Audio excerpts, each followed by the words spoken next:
was the chaos called 12 months ago.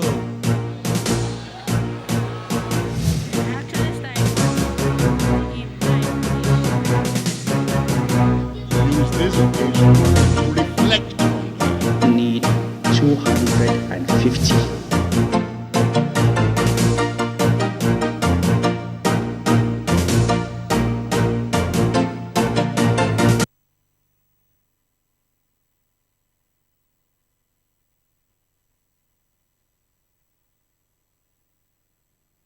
Hello and welcome to ACBN News at 2. I am Adeolu Balogun.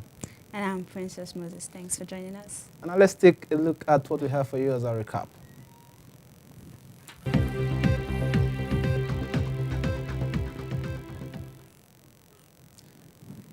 Nigeria's President Goodluck Jonathan calls on Christians to pray against insurgency. Yoruba indigents in Kwara and Kogi states demand formation of new state. The Independent National Electoral Commission begins preparation for governorship elections in Osun and Ekiti states. And on a foreign scene, Venezuela opposition leader calls for new rally against governmental policies.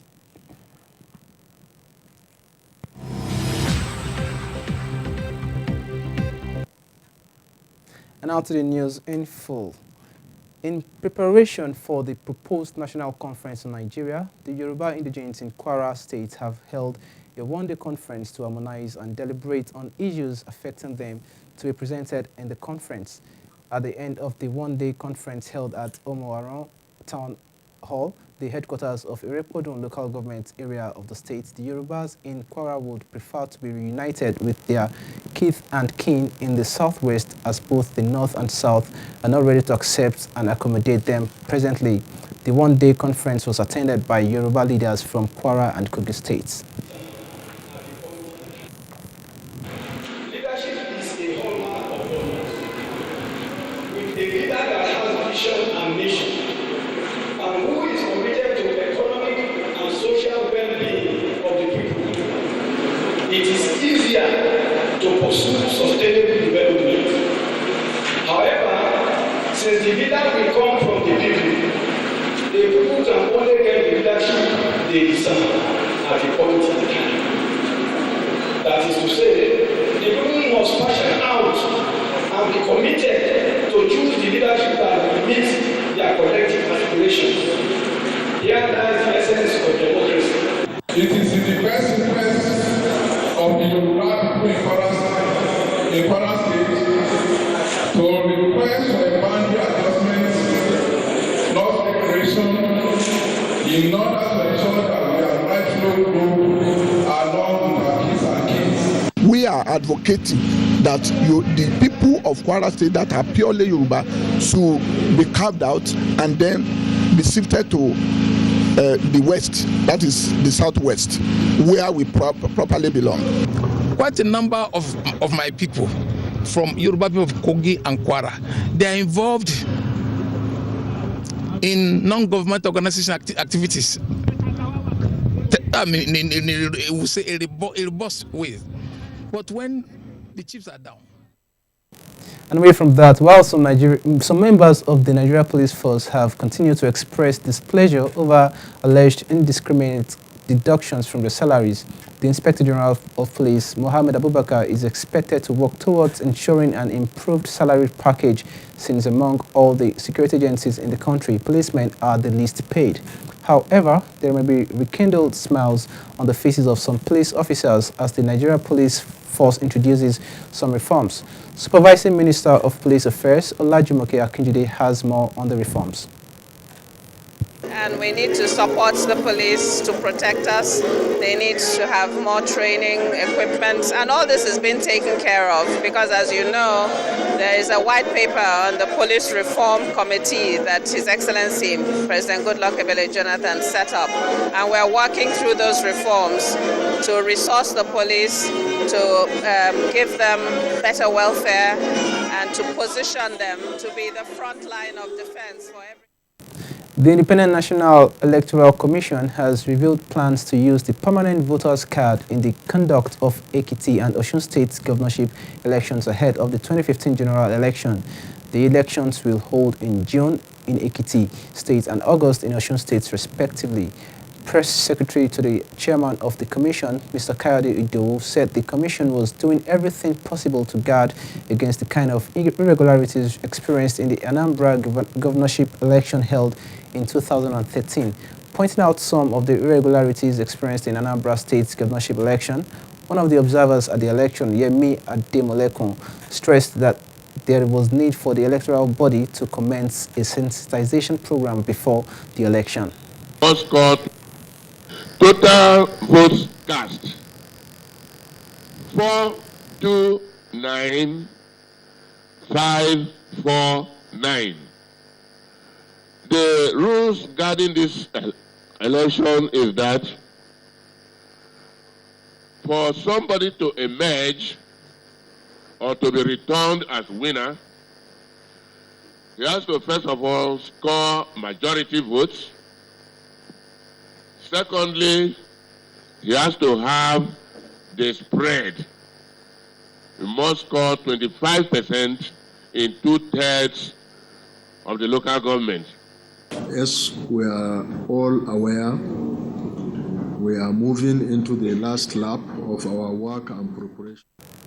And away from that, the Edo State House of Assembly has adopted a resolution urging relevant government agencies to, as a matter of urgency, move into communities in Ozala, where rainstorm wreaked havoc at the weekend with a view to some of their plights. The adoption of the resolution was sequel to the consideration of a consequential motion presented during a plenary constituency member under matters of urgent public importance on the rainfall devastation that rendered many people homeless in the communities. The Edo State House government, under the leadership of Adams Oshimole, has, however, promised to provide aids and relief materials as soon as possible. Program. About 150 houses in those that are here. If you watch out, if you watch outside now, the place is being eroded with breeze all over. Some petty works over houses were pulled off, the roof removed. But beyond relief materials, also, we also insisted that the Ministry of Environment, both and the Ministry of Orientation, the Orientation Agency, should, as a matter of fact, go on public enlightenment program, because truly climate change is real. If you look at the rain period that we now see, it's completely opposite to what we are used to. The relevant directors, they've already gone to do on the spot assessment so as to be able to know how to put forward to government. And away from that, let's take a look at what we have for you on the religious scene. Nigeria's first citizen, President Goodluck Jonathan, has called on Christian faithfuls to pray for the peace of the nation. He made the call while worshipping at the Olive Tree Parish of the Redeemed Christian Church of God, RCCG, Banana Island, in Ikoyi, Lagos, alongside the General Overseer of the Church, Enoch Adeboye. While addressing the congregation, President Jonathan maintained that the issue of Boko Haram and other crime-related cases remained top priority in his administration. I'm not here to make this speech, but to sincerely thank all of you for your prayers for this country. Thank Christians and other religious groups that pray for this country, especially at a period that the whole world is facing a lot of challenges. You agree with me that whenever you open your television, especially those international news centers that we listen to, either CNN, Al Jazeera, Sky News, and others, you always see the class breaking news. And all this breaking news is always negative. You hardly see any positive breaking news all over the world. And of course, Nigeria too, unfortunately, we are having our own unfair share of these negative issues. Boko Haram, killing people at will, people that have not committed any offense. Whether the devil likes it or not, Nigeria shall be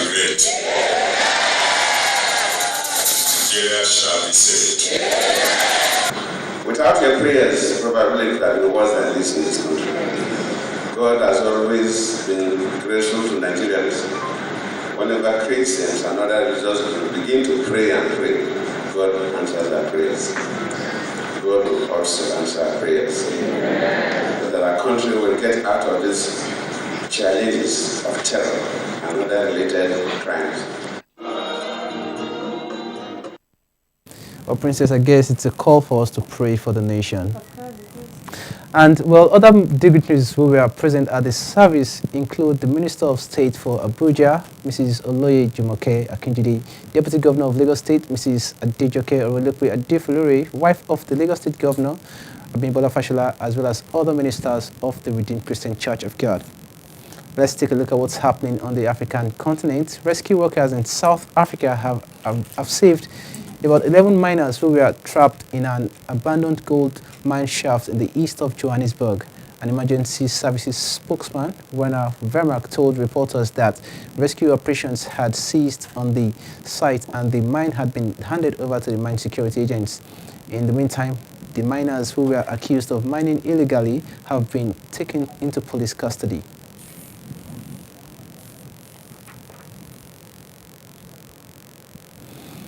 Celebrations marking the third anniversary of the February 17, 2011 Libyan revolution started across the country last night, beginning in Tripoli with an impressive massive fireworks display.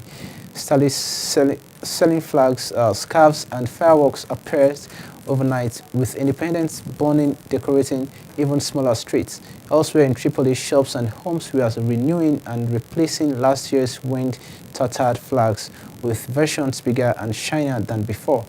Despite the political crisis in Libya, residents were in festive mood and intent on partying.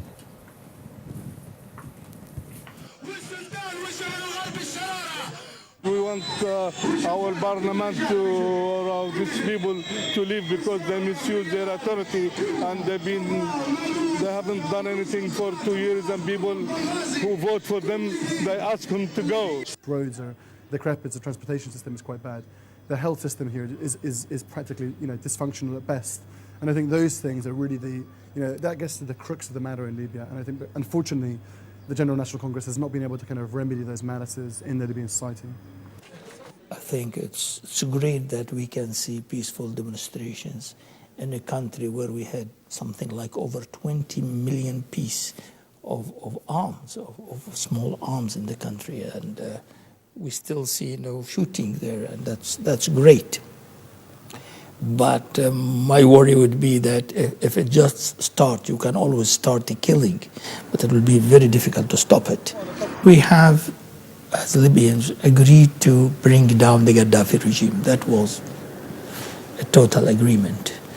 But unfortunately, we did not take enough time to decide what to do after that, or the kind of Libya we want. I think we will find our way eventually, provided that we keep the arms away.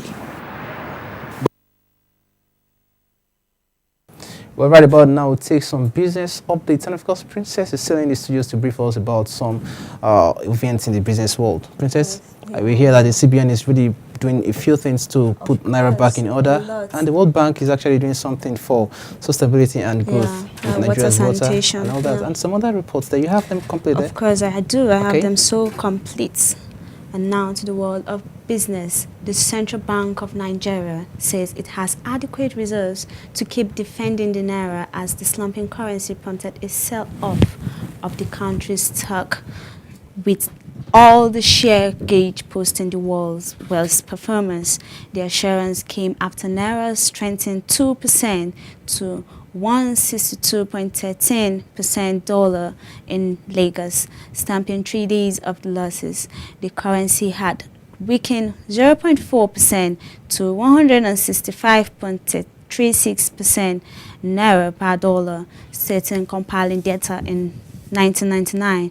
The Nigerian Stock Exchange All-Share Index fell 1.6% by the close in Lagos, bringing its weekly decline to 4.9%, the most since June, stocks, bonds, and currencies from developing nations have been sold since the start of stimulus reduction by the Federal Reserve last month. Equities in Nigeria, which is the Africa's biggest oil producer, fell 6.2% this year, compared with a 4.7% decline in MSCI, Emerging Market Index. The Naira has also been falling since the central bank removed the weekly limit of $250,000 that may be sold to burn the change.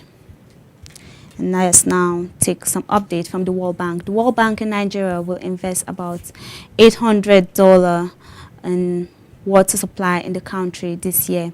Head of Water and Sanitation Program of the bank, Mr. Hassan Kida, told reporters in Abuja that some of the projects worth $400 million were already ongoing. He said another project worth $350 million was at the design stage with a capacity building program for rural dwellers that will cost $50 million was also in the offing. Kenda underscored the importance of capacity building to ensure that water utilities were adequately maintained. According to him, the bank had executed lots of water projects in 36 states of the Federation. He added that the states which had performed well and were proactive were selected to benefit from the projects. And away from that, the Lagos state government has paid 22.7 billion naira to workers that retired in the state under the Contribution Pension Scheme. Director General of the Lagos State Pension Commission, Mr. Adeolu Balogun, stated this during the 10th bond presentation to another set of 299 retirees in Lagos. According to him, the accounts of the 299 retirees under the 10th batch have been credited with a total of 1.2 billion naira. The head of service Lagos, Mrs. Olu Williams, said the office had continued to intensify effort at ensuring the workers continue to live well in retirement. She said the state had continued to work stronger and consistently maintain its leadership position in the operation of the CPS, particularly in issuing bound certificates to retirees. While congratulating the retirees who were receiving their bounds, she urged them to live within their means and not get involved in any business that could negatively affect their money. And let's now take some updates in the world reports. A Venezuelan opposition leader who has spearheaded days of protest against the government has released a new video calling for a peaceful demonstration tomorrow. Meanwhile, Leopoldo Lopez's pledge to surrender after staging one more demonstration came after hundreds of people gathered peacefully in the capital, Caracas, for a fifth day of protests against rising inflation, food shortage, and rise in crime. The protesters said on Sunday they will stay in the streets until President Nicolas Maduro, the armed pro-government militias. However, for his part, Maduro said he was ordering the expulsion of 3 U.S. consultant officials.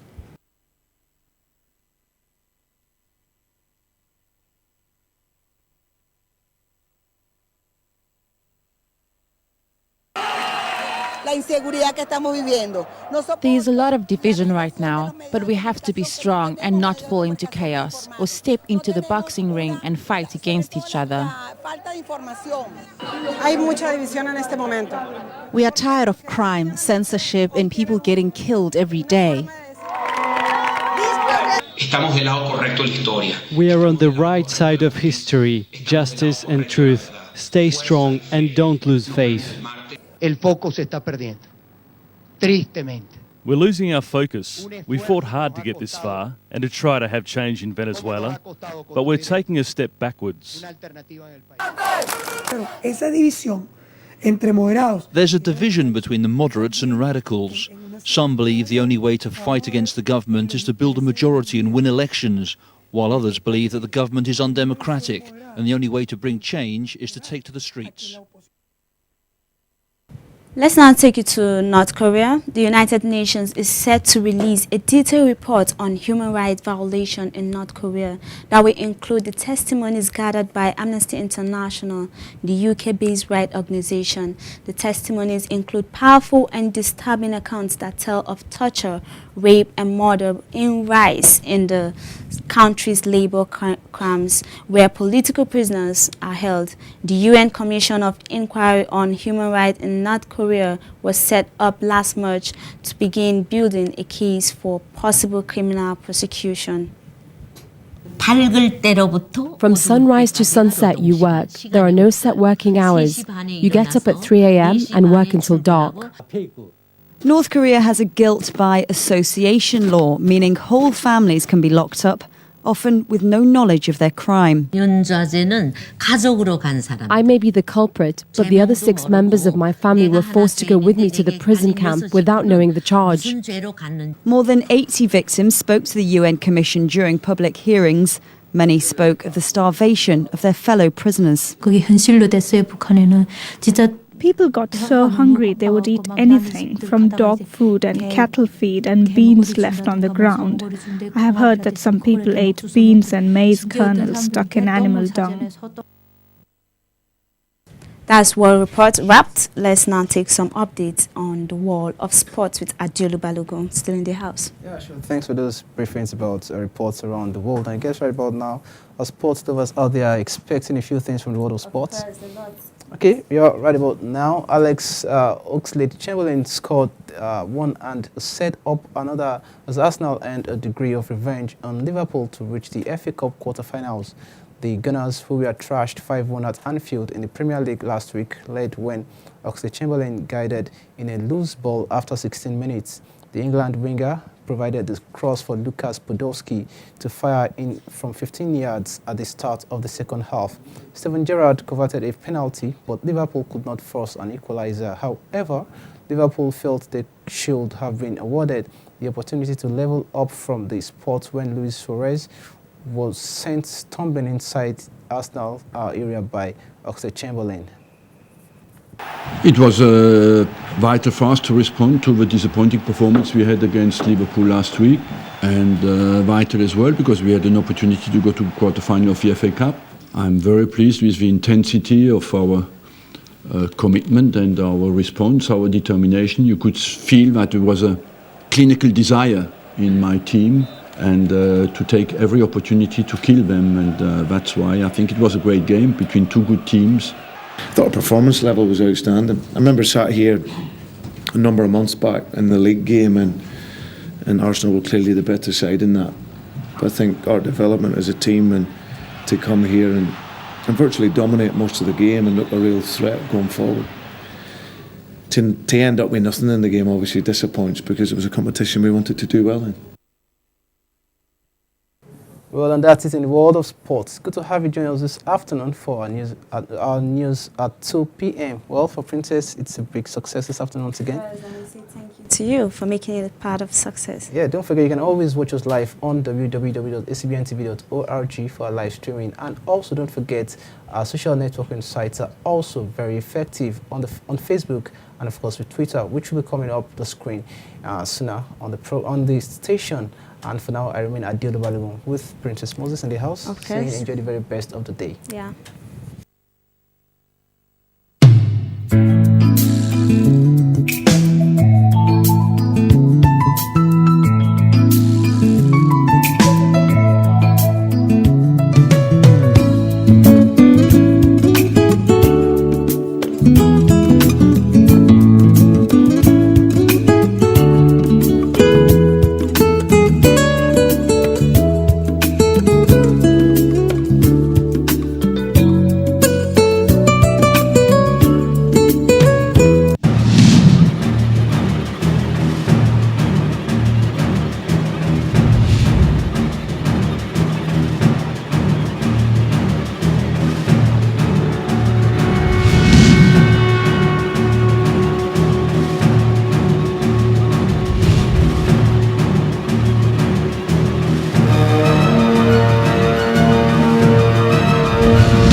ACBN, the channel of champions.